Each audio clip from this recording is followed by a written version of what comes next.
All right. Okay. So this part of the session is called Matt and Greg rap sessions with Q&A. Yeah. So this is where you give me a beat. Yeah. And I start. No, I'm just kidding. We're not going to do that. Wounded Warrior Umpire. See, I got talent, man. Come on now. Nobody knew. That's what we were doing. That's right. Yeah. Two majors rapping. All right. So we're gonna talk in this section. We're just gonna talk. I mean, we're gonna get a little down and dirty with our talk and really kind of talk about life and what we as veterans go through, how we need to lean on each other, and how we need to work together. And in this, we want people to engage with us. If you have comments, put them in the chat section, put them in the comment section, and we'll engage back with you guys. Yeah. So realistically, there's a couple of things that I wanted to kind of talk through, and it just became an opportune time to kind of, open the floor. We'll get some conversation going here. We got a decent number of attendees. So if you got a question, please shoot it out to us and we'll chat about it a little bit. But what we wanted to do here is kind of be honest and just kind of put it out there. And, it's, we all kind of struggle with things. And I was really starting to have a hard time, after listening to Matt Bradford earlier. I mean, oh my goodness, what an amazing and inspiring story of overcoming bad things. But it's okay to be overcome and overwhelmed by things. So I think it's only appropriate that I kind of share how my last couple of weeks have went. Yeah. Let's hear it. So, those of you who are friends with me on Facebook saw a post that I put up there back on September 1st. And that post kind of inspired this segment that I kind of wanted to talk through. And we'll kind of talk through these things a little bit. But so starting at the top of the story there, I decided I was going to buy my house. I was on a lease option thing there because we didn't really know where we wanted to live in Daytona. We found the house we lived in, and we decided to do a lease option. And I've never bought a house in Florida. I bought one in North Carolina, bought California, but I've never really understood what it entailed to buy a house in Florida. And since there's no state taxes there, they really do a number over you when you buy a house in Florida. And you've got tons of prepaid expenses. And my house is 3 blocks from the ocean, so I've got hurricane insurance and all these prepaids that got to be paid. So bottom line is my mortgage broker comes to me and says, Greg, you're going to need about 13 grand to close. And that's if you're not putting any money down in a house. And I'm just like, okay, well, this was not expected. I wasn't going to execute the buy portion of this house for another year. So I thought I had another year to kind of prepare for this kind of impact. And so I was like, okay, well, do what you can, see if you can help me get that number down. Cause I just don't want to kind of take everything I have and just dump it into the buy of the house and then be left with nothing. Yeah. So he said, okay, let me work on it. So the next day or a couple of days later or whatever, both my daughter's cars are parked out in front of the house. This is phenomenal. Oh man. And they're parked out in front of the house and I'm laying in bed. My wife and I are sleeping. It's 4 a.m. And there's like this shock wave that just shakes the bed. And I look up and I can see from my shutters, there's like headlights on the ceiling and I can see somebody's outside. I'm like, what the heck? So I look out my window and sure as shit, there's a drunk driver slammed into the back of my daughter's car and literally shoved it up into my other daughter's car. And so I'm like, and then the gal's trying to hit and run, trying to leave. But her axle's broken and it's all the way out the side and she's like driving down the street. So it's kind of comical in that aspect. But nevertheless, went down 2 cars, had to rent the 2 cars. And sure enough, $3,000 later, sure, insurance covered that. They finally waived my deductible because there's absolutely no fault to me. But then came along we're going to total that car out. Yeah. And by the way, that's going to yeah, that's going to cost you another $5,000 because you don't have gap insurance. Yeah. Like, oh, I didn't decide to get the gap insurance. I thought it was just another sales tactic. So it's like, here, you need more points for that timeshare. It's like, what? Yeah. You're not going to do it. So here he is. They're looking at $13,000 for closing costs, and here's another $5,000 that I got to come up with for, for this smashed car to be able to get out of it and get the title clean and free and clear. And then we get the news that my wife's sister has 3 boys, and one of her boys had overdosed on heroin, and he passed. And so we had a wake to go to. So I lost my nephew, and then for most of you who know me, know that I have a daughter that has schizophrenia, and she has psychosis and depression. And to get her through high school, we trained a service dog, and we got that service dog trained and literally assisted her to get back in the classroom with her diagnosis. And the dog was trained to do various things, but at least on 2 or 3 occasions that I'm aware of, the dog, Hank, I'm just gonna start calling him Hank. Yeah, I would call him Hank. The dog is not as appropriate as calling him. Call him Hank. Everybody, Hank. it's Hank. The rest of the show. Hank is he's a member of the family, Mm-hmm. and he comes limping down the stairs, and he's like, "Yeah, I got something wrong with my back leg." Yeah. So we take him to the vet immediately. I mean, he's a member of our family. Yeah. It's not like we wait on him and say, he'll walk it off. Walk it Yeah. off, kid. You're good. Yeah. So we take him to the vet, and the vet says, "Ooh, osteosarcoma." So he's got bone cancer. And so we thought, okay, what's that look like? And we go to Dr. Google. Oh crap, osteosarcoma is a 6-month death sentence. So we're staring at that, and of course this is like destroys my daughter. And fast forward, and Who counts on that dog? Oh yeah, she counts on that dog day in and day out to kind of in the house to kind of help her survive. Yeah. And so we ended up having to get the dog's leg, or Hank's leg, amputated. Mm-hmm. So we got his rear leg amputated. Fortunately, a dog spends 80% of their weight on their front leg, so rear amputation is not so bad. But we needed to get the leg amputated to try to get rid of the cancer, because you can't cure cancer in an animal like that. So you have to try to get rid of most of it as you possibly can, because if you see the way the oncologist described it, if you have a pencil eraser on a pencil eraser sized mark on an X-ray, that's like billions of cancer cells. And if you can't, and that's the smallest area that it'll pick up. So if you've got any less than that, you've got literally millions. Yeah. So they said, we're going to have to do the best we can. So the best treatment you can possibly do is you got to get rid of the leg where the tumor's found, and then we go right to chemo. So, and since he's a member of the family, so you think about if it's your child, and in this case, Hank is an extension of Molly, and he is part of our child. Yeah, absolutely. And so getting all this done, I'm about $8,000 into trying to prolong Hank's life as long as I can, and I still haven't even started the chemo. So you're at about 26, 27. Yeah, I'm not doing public math on my own business. Yeah, well, that's Marine Corps math, and a couple people I leveled with them. I think I told you about it.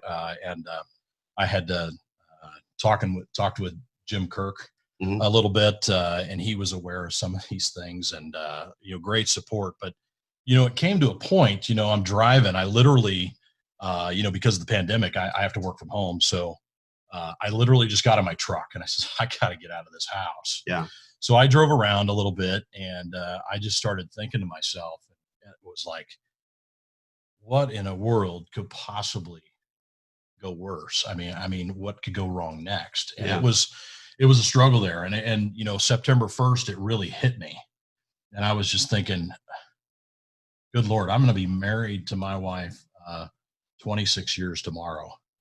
And it just, I started to think about, what have I done? I mean, where have I come? And it was so hard. I mentioned in the 22 Until None interview, it's like so hard to see the forest from the trees that, I was just completely bombarded with all of these external life events.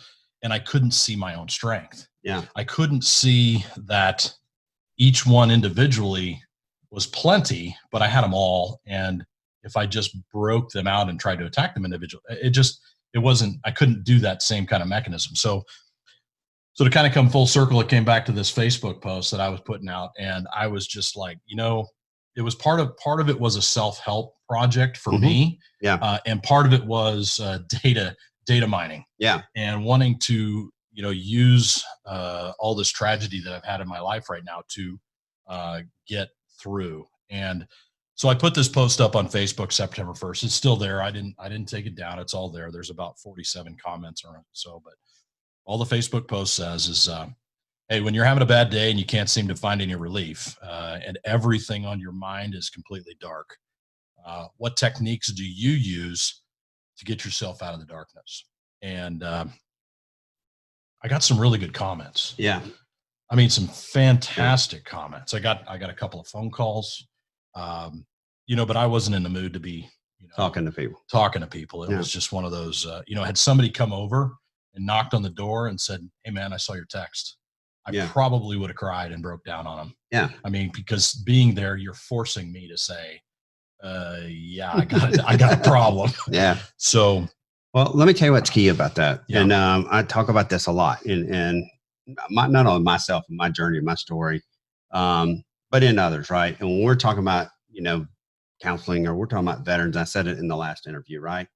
What you have to understand, and I think you do, right, through Wounded Warrior, and then the things you do is you're not walking alone, right? Right. Everybody that's a veteran, and not just the veteran life, but everybody that's a veteran, we've all walked a similar story. And it's so important and there's a lot of the comments that talk about this, right here, Heather that wrote in the first comment, phone a friend, who you can sit down with and talk. And and we said it in the last one, you and I talk a lot, we lean on each other, but that's what we do. We got battle buddies, right? That's what Wounded Warrior Umpire Academy is all about. These everybody that's come through, they're your battle buddies. I mean, I feel like I can pick up the phone and call anybody who went through my class, as well as the board members and all that. Now, anybody that went through my class, I could call any of them and say, look, I'm struggling. I'm having a tough time. And not only will they be able to listen to you, sure, they will be able to relate to you because they, sometimes we have the ups, the downs, the highs and lows. And sometimes when you hit the low, you're like, there's no damn way up. There's no way. There's no way up. And there is, and I think, if anybody else is listening, wants to put a comment out there, please do, because, what do you do? What do you guys do when you have a tough time? Well, and I'll amplify, compounding my problem here. So I'll go back to my days on active duty when I was with First Combat Engineer Battalion in 2004, actually 3 to 9 or something like that. So when I was the casualty assistance calls officer. Yeah. And one of the things that I had to do in the 85 cases that I worked that came through the engineer battalion, I mean, those phone calls were, the stuff of hauntings. Yeah. Absolutely. And the last thing you want to do is pick up the phone and call somebody and say, hey, your loved one was blown up, or, granted, you're not going to make that phone call if it's a death, but then I'm required to go to the door, and that they don't give you any training for that. Yeah. They just kind of say, hey kid, hey lieutenant. Yeah. Hey lieutenant, guess what your job is? And lo and behold, omnis, you're the dude. And you go out and you do the duty. And to this day, somebody says, why didn't you just pick up the phone and call? It's like, dude, you have no idea. I have a slight aversion to phone calls. Yeah. And, unless you come up on caller ID and I know damn good and well who you are, I rarely answer. And it's so hard because I've been talking about like, hey, I got to do something for WWUA because my number's out there, everybody. And I get all these calls that, come in from other numbers. And 9 times out of 10, I have to let it go to voicemail because I have this aversion. It's not super bad, but it's bad enough that I hesitate but it affects me. Yeah. And it's really difficult to make calls. So, when somebody says, why don't you just, like Heather says, she says, phone a friend. It's hard for me to pick that phone up and do that. Yeah. So that's why I was asking, what are some techniques? One of them I specifically wanted to share. And if I really hope he's listening, but I was coaching my son's Babe Ruth, Cal Ripken, Yeah. Ripken League. I was coaching his team in Swansboro when I was still at Camp Lejeune. And one of the other kids on the team, his dad wanted to help assistant coach, and he was a pitcher on the team as well. And so his dad helped me coach the team, and his wife was our team mom. She helped do some scoring and stuff, and Melanie helped, with some of that as well. And so they were kind of tied at the hip a little bit, and did that stuff. But this guy replies, and he's got instant credibility with me. And the reason he's got instant credibility is because right as I retired in 2016, and we were in the barbershop getting a haircut, and I had found out and learned that she had breast cancer, and she passed pretty shortly thereafter. Mm-hmm. I don't remember what her age was, but she was only in her mid to early 30s.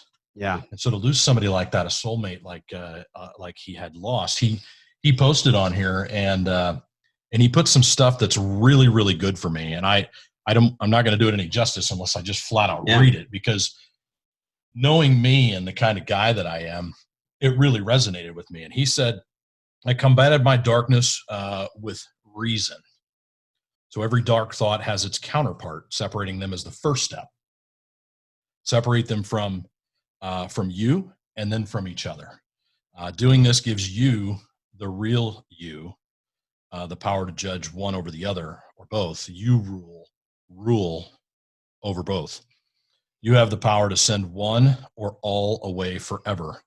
And then he gives me some encouragement. It says, hey, I know the man you are. You're a good man, and in your heart, goodness will rule you, which makes judgment over you, the darkness, a lot easier. He says, hey, you call me anytime. Yeah. And that really meant something to me. Mm-hmm. And I think it was one of the only comments I actually tapped the like button and maybe even commented to him. And I had said, yeah, this is really good. Because he spoke directly to me, and he had the perfect words to say, that I just I was able to pull back and say, dude, I got this. Well, and I'll tell you what's so important about that is that he has walked where you've walked. He's gone through a little bit of what you've gone through in a different way, but he's gone through that struggle, and that struggle allows him to relate to where you're at and the things that you've gone through. Right. And that is, that's so important, right? You connected with that because he gave you solid advice based off his experience to get to your experience. That's right. Yeah. And when we're in a coaching environment together, he was able to, connect with me through, truly knowing somebody. And, it's what we try to do at WWUA. And, and I tell the board this, you've heard me say this. I tell the board this all the time, that the one area I think we could get better at is connecting and reconnecting with our alumni. And I don't think we do a good enough job at that. Yeah, and I know there's some out there that are alumni that, it's, they never freaking call me, or, whatever it is. And it's not for a lack of trying. Yeah. And we certainly want to, but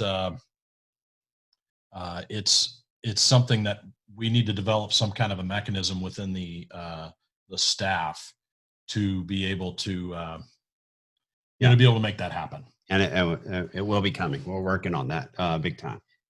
We do have some comments. I'll read mine over here first, then you can get to yours on your side. All right. So Jenkins, from Jenkins, says, does it seem like you should just kind of drive on instead of dealing with things? I suck at reaching out. My usual release is sports and umpiring, but we've been shut down since March. Now, this is so true, right? Okay, if you go back into the world that we're living in right now, and what Jenkins says is that alcoholism's up, drug abuse is up. All of these, let me be honest, suicide is up, if we're going to get real here. Yeah, the last thing you want to do when somebody's suicidal is isolate them. Absolutely. So, right, I have a brother that's going to rehab this week, right, who struggled with addiction his whole life. And this isolation that he's gone through has just, it has crushed him. Yeah. And so he is leaving Friday morning to go to rehab. Right. And that's where it's so important. And again, I'll just say that's where it's so important that we come together, right? That we are peer-to-peer counselors to each other, that we're battle buddies to each other. And it does. And you know what? Yeah, a lot of times, we have that military mentality, and that military mentality is suck it up, Greg, fucking drive on. Excuse my language, but just drive on. I went Marine on you there with that bomb. But you gave me the General Mattis I gave you the General too. Yeah, I gave the General Mattis knife hand and just drive on. Yeah. That's not the case. Sometimes we can't drive on. That's right. We cannot drive on, and we have to be able to reach out to whoever we need to reach out to. Yeah. And you have to understand, and I want to reiterate this, you have to understand that you can reach out. Yeah. You can reach out. So I'll let you jump on yours. Yeah, we've got a couple over here on this side. I know the screen's a little bit kind of hokey. See if I can't. I just got to use the slider, I guess. And I'll just say, Rob just said the major show. You got that right. Yeah, you're right, Rob. Well, yeah, and welcome home, buddy. It's welcome back home. Back on our soil. But so Brad Bach came through a couple of years ago. Yeah, no, he was with me. Oh, he was. Yeah, just recently. So yeah, he's a great guy. Brad, you put out there, it says you always go to scripture, and I got a lot of those. Absolutely. I got a lot of comments on this. I do. He specifically was able to quote once, and I wouldn't surprise me, Brad, if you knew this one right off the top of your head and you just went ahead and typed it from memory, because I know that's the kind of guy you are. That, yeah. He says, John 1:5, the light shines in the darkness, but the darkness has not understood it. And that's a scripture to pull him out of the darkness. And he says, just like 12-step programs, believing in a higher power, doesn't have to be Christianity. He says it's just something bigger than myself that I can lean towards, which points me towards my brothers and sisters in life. And I think that's totally well, that's all I am. I'm a Christian counselor, right? That's Sure. what I have my degree in, and I always believe that we turn to God for our strength. That's just so important if that's what you choose to do. But He will always give you strength. Yeah, and another guy near and dear to your heart, Murdog. That's my motto. That's my motto. That's the moto guy, Eric Murray. He, this is advice I can't take, but this is what he does. He just takes a step back and smokes a cigarette, and then he makes himself go to an AA meeting and get stuff off his chest and just kind of talk. And that's I don't know that I've met somebody as dedicated as he is to his recovery and treatment. Absolutely. I mean, he's an amazing guy, inspiring, and take something like that off his chest to do something like that. That's encouraging. Well, and for somebody like Eric, it's so important. Like, that's who my brother could look up. I mean, my brother's 54, Eric, and my brother could look up to you right now as a mentor of somebody who has succeeded in their recovery. And that's, again, another great example. He's not a veteran, but you're setting the mark with your recovery, and that's so important. That you're doing the things and you're able to do that. So I love that. And he even makes an analogy. He says, hey, it's when you reach down to try to pick up this little 10-ounce piece of whatever to call somebody, feels like a 10,000 pound weight. It's like, it does. How do you pick this thing? And it's it's that fear of being judged.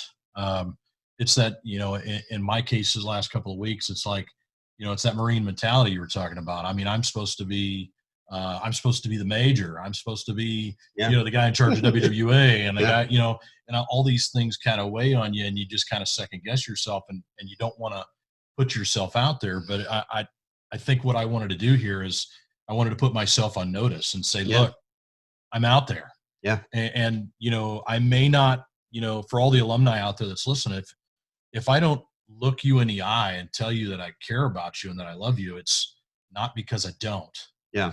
It's because, there's other things that we battle, and it's hard to put, like Eric says, it's hard to pick that 10,000 pound weight up, and you're trying to uphold some image, which is completely stupid. And if you could just come back to the reality that I'm just a dude sitting here that I need some help, and I need my brother or sister to my left and right to kind of help me out. Yeah. And Shantoya, says, first one. It says, Oh, you want me to yeah, read it? well, no, I got it. I saw the second one, then I saw the first one. It said, Okay. how do you keep yourself going when pushing through or dealing with the issues that are too difficult, basically? And where do you keep yourself? So where do you keep yourself so busy so you don't have to face the issues? Yeah, and Shantari, I'll tell you that in my opinion, you're gonna face those highs and lows. And one of the things that you don't want to do is avoid, right? Yeah. I will give you an example of mine. Like I've struggled, and many people have heard this, but I've struggled with losing my friend way back in the day. I mean, I think about it all the time, right? My combat crew chief, right? The more I talk about it, the more I share it, the better I'm able to get through it. Sure. Right. And so when you take things head on and ask for help, and talk to somebody, talk through it, get through it.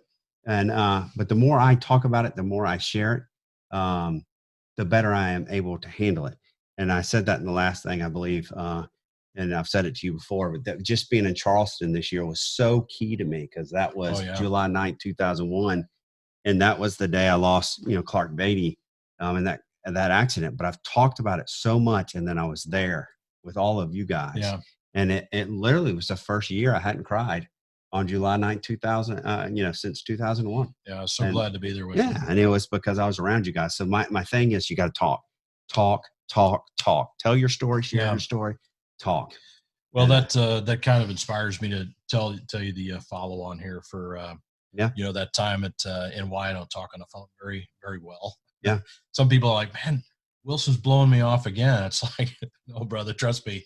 Sometimes I want to pick that phone up and I just want to talk to you, but a text goes a long, long way with me. It's almost like this thing is, tattooed to me. It's like there's very rarely a text that I at least won't read and try to reply to. But so you spend all this time in a combat unit, and you kind of expect it, and you're built up. And when you're with a combat unit for so long, it hardens you.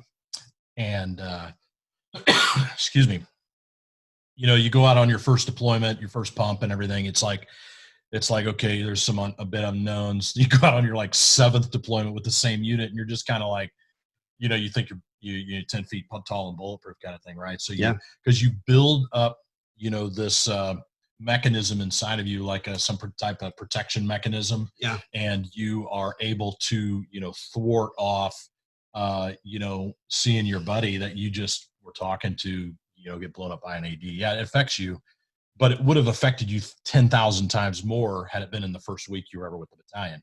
And it's that hardening that screws with you. And I think, I had a lot of that trauma that I as part of my time at 1st Combat Engineer Battalion. But the most impactful moment after that was I went to a non-deploying, non-combat unit. And I went to a little a unit called the Marine Corps Tactical Systems Support Activity. It's in Camp Pendleton. And all they do is work on programs and stuff that are trying to become programs of record for the Marine Corps. So they're testing stuff. So they have no combat line deployment. About the only claim to fame that they really do have is they have a help desk for comm units deployed to get their comm gear all up and running. So, but I was working at McTissa, and there was this the supply sergeant. His name was Chris Neal. Told me the story. Yeah, and Chris Neal would come by my office. I was the adjutant, and he'd come by and say, "Hey, sir," when he's Sergeant Chris Neal, he'd come by and be like, "Hey, when you going to get my meritorious gunny warrant typed up?" For those of you who don't know, that's 2 rank jump. Yeah. And it's like, "Yeah, brother." And I looked at him as a captain. I was like, "Yeah, as soon as you type up my meritorious lieutenant colonel warrant, and we're all in there, Yeah. And we'd see each other all the time, and it was always the same joke. And it'd be like, "Hey, where's my gunny stuff?" And it was like, "I got your gunny chevrons right here, pal." We went back and forth. And I was there for a year or so before he went home at lunchtime, and he lived in the housing addition right next to McTissa. He drove home for lunch, had lunch with his wife, and he was going to go to the beach concert there at Delray Beach and Delmar Beach, Camp Pendleton. And coming back from lunch, coming around the turn right there at Edson Range, there was a 7-ton, and the kid fell asleep. He'd been on for 10 hours, and he'd fallen asleep, veered off into the other lane, and hit Chris head on. Yeah. And that little tow hook thing on the front of the bumper went right through the windshield and killed him. Yeah. Killed him on impact. And since it was right out in front of McTissa, the police were there, and we got notified quickly, and then we were there. And so there I'm literally standing on the scene within 30 minutes of the accident happening. And they all looked to me and they said, Greg, you just came from combat unit. You know this casualty stuff. His wife's 100 yards that way. We got to go tell her. Mm. And so I had to rally the troops and kind of, say, all right, Colonel, this is what you got to do. First thing we got to do, you got to get chaplain. But that thing hit me so hard because my guard was down. Yeah. I was in a non-deploying unit. Yeah, you're not expecting that. I wasn't there's the last thing I was expecting to happen after a lunch break on a Tuesday. Yeah. And lo and behold, there I am standing in the street, looking at Sergeant Neal. And it was so shattering to me because, I would, at CB, if I was at CB in Iraq, you might be kind of stuff you expect to see, but yeah, I'm in front of Edson Range at Camp Pendleton in a non-deployable unit, and that stuff happens. That was just a devastating time for me. Yeah, we have a couple more comments. Dave Bogan says, I keep looking for something to help me get through the medical stuff and haven't found something other than pushing through. Nice to hear some other ideas. Yeah, Bogey. Yeah. People go through it, right? Yep. And I want to say this because that's one thing that's so important, Dave, is there's a lot of help out there with people that you can talk to help you get through all this stuff. And you're not alone in that. Oh, you don't know how many other people are going through that. So you got to lean on people and, I'll help you with that. I know a lot of people that really focus in that area. K-Buck says, knowing that life is worth living and knowing that you don't give, I can't read him and Marie, don't just live for yourself, but the loved ones around you. That's so important. That comment right there, K-Buck, is you're living for others and yourself, but you are living for others. And you have to know that there's a lot of your family loves you. There's other people around you that love you. Something that could help with that is, when you're kind of feeling down on yourself, we started to transition initially. Most of us is taught, hey, you've got to build yourself up. They want you to, get ready for these interviews and all these jobs. And one of the key things that they tell you is for something that you want to, have resonate in your head all the time. And we saw it this morning with Gary DeFabio, and he turned around and he says, it's right here. He's got it posted. So if you put something on your mirror and, it's constant reassurance. You ever see like bodybuilders or people that are going to the gym all the time and trying to get swole and go to competition? They post, they put pictures up. Yeah. And they've got motivational stuff so if you've got a white, painted bathroom with a mirror and there's nothing else there, then, maybe it'd be a good idea to put a couple of motivational quotes on there to read every day. Yeah. And it sounds cheesy, I know, but at the end of the day, K-Buck says, knowing that life is worth living. Yeah. If you've got to continually remind yourself of that, then do it. Yeah, they do it. Yeah, because sometimes that, when the weight is completely on your shoulders and that 10,000 pound weight can't be picked up, you got to have something. Yeah. And something's got to hit your ear and say, hey, brother. Yeah. I got you. The last thing you want to do is let it take you out. Yeah. Right. You cannot let it take you out. I don't care who you are, what's going on, always turn to something. And no matter how low you get, tomorrow's a day to go high. Right. Yeah. And so you have to know that you might be low today, but tomorrow's another day. Yeah. And nothing is so bad. Look, I can go on about my story. I got medically retired in 2007. I stayed with the V-22. I walked in one day. They told me, you're fired. I was unemployed for a year. Then I got a job. I mean, my story goes like this. It's up and down and all over the place. And so, you know, you just have to battle on, fight on, and lean on each other. So Yeah. we're up at the time. I think this is a good lead in Yeah. to our next session. Well, and Kyle Bueno had some comments there, but most of it was like, wait till I get on. Yeah, that's right. Because I can't wait for it to get going. So that'll be good. And I'm glad we did this session because, you know, I think it's important to, you know, let everybody know that, you know, we're human. Yeah. But also to kind of put myself on notice and say, you know, I don't have all the answers, and I never have claimed I did. Mm-hmm. But you know, I'm just trying. And we've got 85 alumni on our rosters, and nothing would tickle me more than to be able to have 85 on our alumni calls. Yeah. And you know, we're gonna start picking those back up. And it's just, you know, I really want to preach what you know, practice what I preach here, and you know, give myself a renewed sense of purpose and belonging. Because the truth be told here, you know, I keep saying as a community here at WWUA, I want to bring veterans in to give them a renewed sense of purpose and belonging. But the truth be told, the WWUA is my sense of purpose and belonging. Absolutely. And it's, you know, I'm just software engineer just to kind of mark time until, you know, I can stop working, or, you know, to keep myself busy, you know, trying to feel something. But, you know, at the end of the day, you know, it's not umpiring. It's not baseball. It's WWA. Yeah. And, you know, I could tell you, I've tried to walk away from this organization a couple of times in my head. Yeah. And I just can't do it. And, you know, maybe someday somebody will come along and say, you know what, I can take this and make it bigger, better, faster, stronger.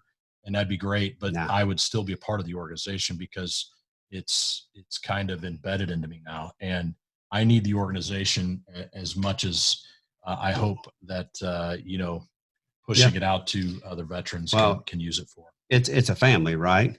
Yeah. It is a family. And you said it before, and I truly believe this. Yeah. Did I come and get me back into baseball? Sure it did. However, it's an excuse. And it's an excuse to be around some of the best people that I've ever been around, right? Some of the people that care. I mean, Kyle's coming on next. I'm umpiring a month or so ago. And from behind, I feel this big bear hug attack me from behind, about to knock me over as I'm walking out to the plate. And Kyle's getting ready to coach his son, you know? And it was cool because, you know, again, I look up to Kyle and he's, you know, so he's there and he's one of the, you know, a staff for Wounded Warrior, an alumni from Wounded Warrior, but he was able to give me advice while he was there. Yeah. And that's the cool thing, you know, going to umpire with David the other day. That's the cool stuff that this thing brings. It's just a family, you know, and I love it. So, yeah, so I'm going to take a big deep breath on that one because that session was that's a good one. That was I hope you guys got something out of that. I mean, we could have done this off camera and that's not the way to do it. And over, you know, over a lollipop. Yeah. and it would have, you know, meant something to me. So yeah. I hope that by doing it on camera and live, that you know, maybe somebody out there is going to pick this up and say, you know what? Yeah. I'm inspired. I know that you feel this way, and David's standing right here. I know David feels this way. I feel this way, and everybody involved. Our door's always open. Yeah. Our phone is always on. It doesn't matter to me if it's 3:00 in the morning. My phone's always on, you know, and for anybody, you don't have to be a veteran. You just have to be a person. You know, yeah. I'm always there. And I know you guys are the same way. So yeah. You got to get a little bit vulnerable every once in a while to let people know it's okay. You know, it's okay to talk and communicate.